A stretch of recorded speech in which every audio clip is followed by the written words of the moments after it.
की वजह से शनाख्ती कार्ड भी ले आया था बच्चे का। हाँ, ये आप रखिए, ये रखिएगा। मैं बता रहा हूँ कि उसका शनाख्ती कार्ड है। अब आपने जो पूछना है वो पूछ सकते हैं। और आपकी ज़िंदगी में सेहत दे पर और दिगारे आलम।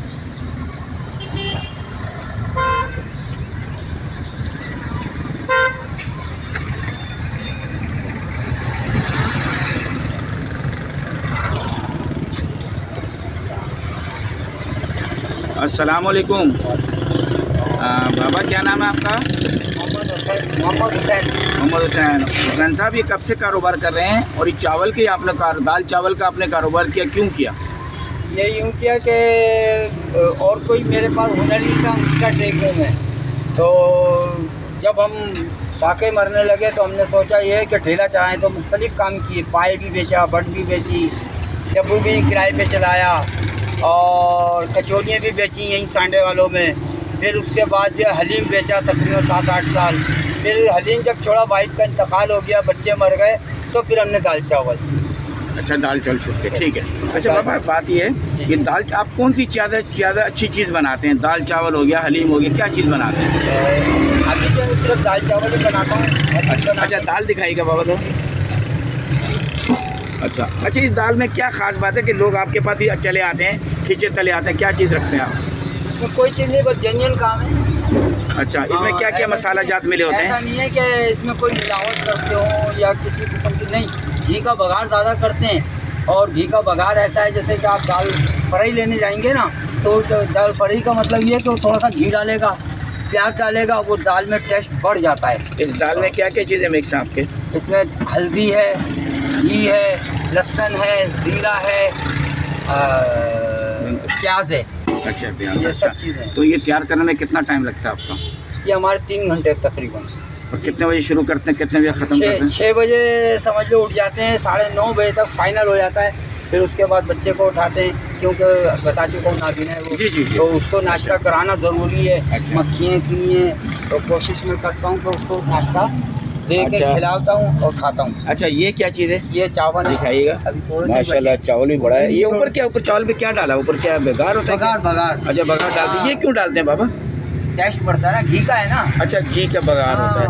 अच्छा, इसमें एक मिनट दिखाइए, इस चावल में कितना चावल आता है इसमें? इसमें मैं तो खैर कम लगाता हूँ, 4 किलो। अच्छा, मैं 4 किलो लगाता हूँ, लेकिन इसमें 8 किलो तक आ सकते हैं, मगर मेरी इतनी खपत ही नहीं है। अच्छा, इस वजह से 4 किलो। कौन सा चावल कहलाता है ये सैला चावल। सेला चावल होता है। तो कितना टाइम भिगोना पड़ता है इसको? 1.5 घंटा कम से कम। 1.5 घंटा भिगोना पड़ता है, फिर ये चावल अपना उसमें आता है। हाँ। ठीक है, बंद कर दीजिएगा। अच्छा, आपने कहा कि मैं हलीम भी बनाया, ये भी बनाया, ये सब जो करते हैं तो आप कैसे मैनेज कर लेते हैं, किस तरीके से बनाते हैं आप? ये तरीका होता है, पहले दालें, जैसे हलीम हम बनाते थे, दालें वगैरह भिगोते थे। अच्छा, तो कम से कम 5-6 घंटे दालें भिगो दी। उसके बाद हम क्या करते थे, खिचड़ी नमूना जो है, खिचड़ी बनाते थे। और खिचड़ी बना के उसको बिल्कुल ऐसा बनाते, हलवा हो जाती थी। हम क्या करते थे, वो देग थी हमारे पास, देग के अंदर वो चीज़ डाली। अच्छा, गोश्त जो था वो हम अलग कोरमा बनाते थे। जब वो तैयार हो जाता था, वो उठा के अपने हाथ धो के अच्छी तरीके से उसको, गोश्त को जो है वो एक साइड जैसे करना, और उसके बाद जो गोश्त भी इसमें डाल दिया, फिर आग लगा के ना, तो खूब घोटा घाटी वो एकदम टेस्ट पैदा हो जाता था। लोग खाते थे बड़े शौक से। अच्छा, हलीम बनाने में कितना टाइम लगता है बाबा? जी, हलीम बनाने में कितना टाइम लग जाता है? हलीम बनाने में जो है कम से कम उसमें भी 3-3.5 घंटे लगते हैं। 3.5 हलीम बनाने, भिगोने में तो बहुत टाइम लगता है। मैं बोलूँ सुबह से हम दालें भिगोते हैं, 8 घंटे तक 7 घंटे तक दालें वगैरह भिगोते हैं। हलीम बनाते हैं लकड़ियों पे अच्छा बनता है या जो गैस वगैरह बनाते हैं लोग? नहीं, अभी जो हलीम टेस्ट जो जिसको ज़्यादा टेस्ट बोलते हैं ना, वो लकड़ियों पे ही बनता है। लेकिन हाँ, हमारे पास लकड़ियों का इतना बड़ा घर नहीं है। हम जो है वो बनाते हैं उसके ऊपर, सुई गैस के ऊपर। अच्छा बाबा, हलीम के अलावा और क्या बना लेते हैं आप चीज़ों में? कचौरियाँ बनाना जानता हूँ। अच्छा, और फुल्की छोले बनाना जानता हूँ। मैं तकरीबन काफ़ी काम जानता हूँ। सर, ये नहीं है कि जो आप फूड के मुतालिक जो सारे खाना जाते हैं वो सब जानते हैं आप? जी। अच्छा, थोड़ा सा ये इस वीडियो के तवज्जुह से जो ख़वातीन हैं हमारी बहनें, माई बहनें, वो हलीम बनाना उनको आता नहीं है, बाज़ को आता ही नहीं है, और बाज़ बनाती है तो किसी वो बेढंगा बनता है। थोड़ा सा आप बताएँगे इनको हलीम बनाने की तरतीब? हाँ, बताएंगे। बस तरीका यही है, कम से कम उसको 6 घंटे गेहूँ हो गए, दालें हो गई, पहले भिगो दें। भिगोने के बाद उसको सारा पानी निकालें, छन्नी में छान के अच्छी तरीके से उठा के एक भगोना हो, कितनी भी हो, मतलब आधा किलो दालें हो और गेहूँ 1 किलो, चने की दाल 2 किलो, गेहूँ आधा किलो, इस तरीके से फिर वो पतीले के अंदर वो डालें और मुख्तसर सा पानी, वो जब देखें कि हाँ भाई उबल गया है, उसको हल्की आंच के ऊपर रख दें। उसके बाद जो है वो मतलब ये कि घोटा होता है, हमारे पास तो घोटा था, अभी हमने किसी को दे दिया, जब करना ही है वो घोटा उसको चलाएं, वो बिल्कुल रेता रेता हो जाएगा। अच्छा, कोरमा हो गया, वो गोश्त का अलग बना के और वो अलग रखना है। वो कोरमे का जो पानी होता है वो उसके अंदर डाला जाता है, गरम मसाला डाला जाता है, ज़ीरा डाला जाता है, ये सारी चीज़ें मिक्स होती हैं ना।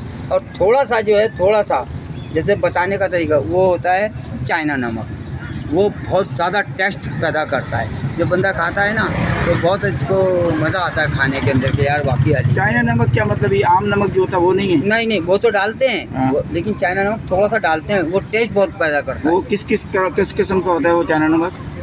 चाइनीज़, जिसको क्या अंग्रेज़ी में तो कुछ और बोलते हैं, हम तो चाइना नमक ही बोले। चाइनीज़ मतलब एक आपका मुराद ये कि चाइना नमक अलग कोई चीज़ है, इसके कलर कोई और होता है इसका? हाँ, इसके अंदर इतना है टेस्ट कि मैं बता नहीं सकता। अच्छा, ख़वातीन तो ये हलीम वगैरह बनाती हैं, लेकिन उन्हें चाइना नमक का किसी को नहीं पता होता था। आपने पहली दफ़ा ये चीज़ बताई वीडियो में। हाँ। तो ये चाइना नमक किस तरह मिलता है, कितना डालना चाहिए, कितने हलीम में, कितने किलो में कितना? जैसे कि अगर 20 किलो हलीम है ना, 20 किलो तो 20 किलो हलीम है ना, तो एक छटाक कम से कम चाइना नमक मिला दें। अच्छा, और उसको गोटा घाटी करें और कम से कम आधा पाव से थोड़ा कम गरम मसाला पिसा हुआ, तो वो खुशबू पैदा करेगा। यानी ये सब चीज़ें जब डलेंगी ना तो बहुत मज़ा आएगा खाने वाले को, कहेंगे हाँ भाई वाकई में किसी ने अगर बताई तो सही। आपने बड़ी प्यारी बात बताई। ये नमक का तो हलीम हम भी बनाते हैं, लेकिन ये जो चाइना नमक बताई अलग ही चीज़ है। हाँ। अच्छा, ये अलग से नमक पड़ता है बीच में पकने के बाद? हाँ, या पकने के दौरान? नहीं, पकने के बाद। अच्छा, व्यूअर्स ये बता रहे हैं कि चाइना नमक जो होता है 20 किलो में तकरीबन आधा छटाक। हाँ, एक छटाक कम से कम। ये एक छटाक डलता है जो पकने के बाद डलता है, इसका अलग ही टेस्ट होता है। अच्छा, तो ये तो लोगों को तकरीबन बहुत से कम लोगों को पता होगा, जो ख़ास लोग जानते होंगे। हाँ। बाकी सब ये शराब पुराना काम जानते हैं। अच्छा, बहुत अच्छी बात बताइए। अच्छा, थोड़ा सा घर पे कचौरियाँ भी बनाती हैं लेडीज़, हाँ। तो इनका थोड़ा सा बताएं, कचौरियाँ कैसे बनती हैं? कचौरियाँ ऐसे बनती है ना कि मुख्तसर सी बात बताता हूँ। मैं यहाँ कचौरियाँ बेचता था। अच्छा। तो कोई एक अमीर लोग आए वहाँ पर, तो कहने लगे कि सब लोग ले रहे हैं गोश्त, वो सत्य का गोश्त दे रहे थे। तो कहने लगे बाबा आप गोश्त लेंगे? मैंने बोला नहीं सर। तो उनकी बेटी उतरी और बेटी उतरने के बाद लो बाबा, उनके तो देखिए कितना गर्म आग हो रहा है, हाथ जल रहा है इनका। और देखती रही। कहने लगे पापा मैं बनाऊंगी। अमीर लोग थे। मैंने बेटा आपका हाथ जलेगा। कहने लगे मैं बनाऊँ, आपका हाथ नहीं जल रहा है। मैंने जैसे मैं आपको बताऊंगा वो आपका भी हाथ नहीं जलेगा। तो कहने लगे अच्छा मुझे बताएं। मैंने मतलब अच्छा हाथ करो। इस तरीके से मैंने पेड़ा उठाया, जैसे नहीं करने लगे। फिर आप गलत काम कर रही हो, 5 रुपये की मेरी कचौरी है, आप ज़ाया कराओगी। वो कहने लगे, उसके वालिद साहब कहने लगे आप बेफिक्र हैं, आपका नुकसान मैं बर्दाश्त करूँगा, ये मेरी बेटी है। तो मैंने अच्छा बेटा देखो आपकी हमारी बेटी की जगह हो ना, आप 2 मिनट हमारी बात मानो। कहने लगे अच्छा मानते हैं। मैंने फिर पेड़ा लिया, उसमें तेल में भिगोया, मैंने उसके हाथ में, मैंने बोला देखो नहीं लगेगा मेरा वादा। मैं उसको करा। अच्छा, वो पेड़ा जब हम लगाते हैं ना तेल गरम तो ठंडा हो जाता है। हाँ, लोग कहते हैं इतना गरम आग हो रहा है यार, वो ठंडा हो जाता है तेल। अपने पहले आप बनाओ। उन्हें 4 कचौरियाँ बनाई, वो इतना लड़की खुश हुई, कहीं पापा देखे मेरी कचौरी खुल गई, पापा देखे मेरी कचौरी। मैंने अब इसको कल्टी भी तो करो। तो वो जल गई। कहने अंकल ये तो जल गई। मैंने कहा दूसरी अच्छा बनाओ। उन्होंने दूसरी बनाई।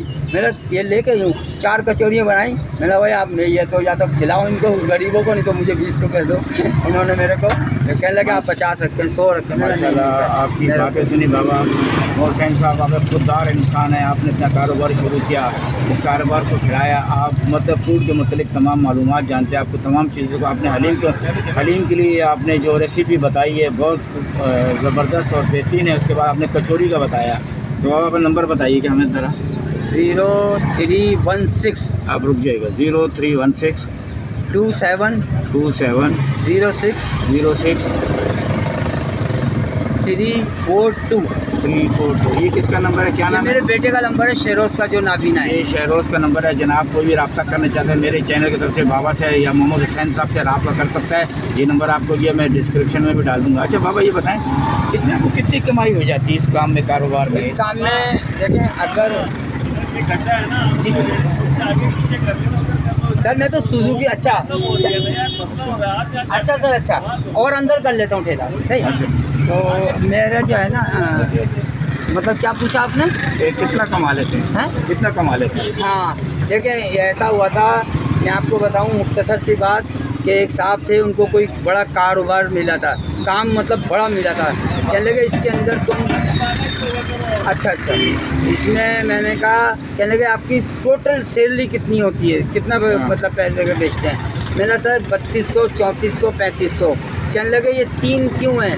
तो मैंने उनको ये जवाब दिया, मतलब बात ये है सर कि खाने वाले अगर ज़्यादा आते हैं ना तो मेरे को इतने पैसे बचते हैं, पार्सल वाले आते हैं उसमें थोड़ा सा ज़्यादा लिहाज करना पड़ता है, उसमें पैसे कम आते हैं। बाबा ने बहुत अच्छी बात बताई, मतलब इनको मुनाफा भी मुनासिब होता है। ये अल्लाह का शुक्र अदा करते हैं, बड़ा मालिक का, ये अपना मालिक का अल्लाह का शुक्र अदा करते हैं। लेकिन भी शुक्र अदा करें। ये मेरे चैनल के दोस्त से आप रब्ता कर सकते हैं। ये मेरा चैनल का मेरे चैनल को ज़्यादा सब्सक्राइब करेंगे, लाइक करेंगे, शेयर करेंगे, कमेंट्स करके मैं आपसे इजाज़त दूँगा। बाबा कुछ कहना चाहते हैं, कह दें।